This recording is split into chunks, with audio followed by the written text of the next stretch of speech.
really excited about this move more than anything else. I just guessed the move. It's incredible. It could be anything. Oh, I wish we'd run a Twitter poll on what his first move would be.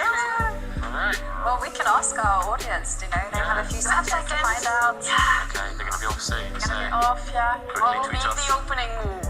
Will Magnus play something strange? I mean, he doesn't look in that funny mood right now. Look at Anish. He must be excited as well. Yeah, I think Anish would love to see anything. Result. It's a normal-ish opening for now. H4. Can we see him do H4 now? The Harry attack. The Harry attack. This is one of my favourite openings. Your chessable course assignment. It is, yeah. If white pushes this pawn 2 squares forwards, it's a chessable course I did with Richard Palliser. And again, if you're a cheapskate like that Twitter guy earlier, you can look at it for free. No, he's gone for a more positional approach. This is very sensible. Yeah, this is normal chess. We don't want to see normal chess, do we? So maybe he's saving it for the knockouts now, Magnus. And as you mentioned, it's very normal, very solid as well. We see I'm trying to remember the exact name, the solid system of the Fianchetto Grunfeld. I think that's what Peter Svidler called it in his chessable course. And this white queen coming out, defending the pawn in the center, very logical stuff. I've always called this kind of setup that black has produced the Grunfeld Slav. Is that correct? Or is that just me adopting the Slav defense? Right? Better to do something else. The Nimzo Indian, I think, had a very good percentage. For black. For black. Actually, black was scoring really well against one e4. That is a well for black. But if you mix it with the Grunfeld, maybe you give it a bit of extra luck, a bit of extra spice. And here I'm surprised to see Giri thinking this bishop move, by far the most normal, the most logical. And okay, Magnus already putting pressure on black center. We call this kind of half the Slav in a way, because black's pawns in the middle of the board on light squares protect each other. But now after this trade, white has the most central pawn, white has a bit more space, black has given up a whole bunch of squares. That being said, the white queen has lost a bit of time. So I'm expecting Anish Giri now to just castle his king. And relatively balanced middle game ahead maybe. Yeah, I expect the white queen to get kicked about, but it's actually not a big deal. My experience goes that the queen could sometimes even find itself on very strange locations, such as the B1 square. But it's okay. Chess is funny like that.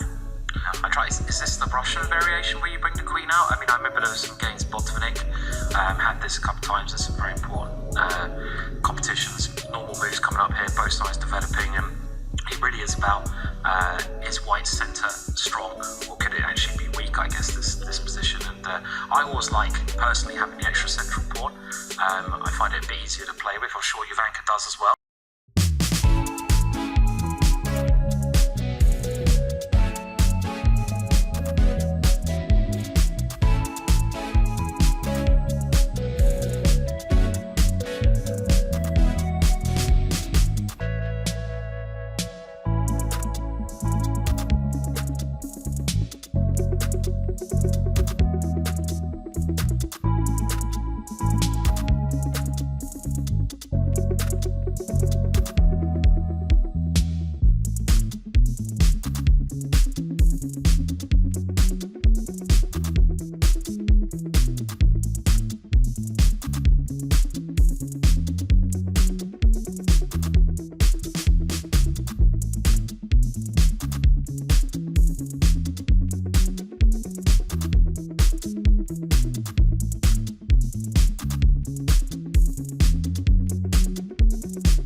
move. Instead, the bishop retreats, and now the bishop keeps everything guarded.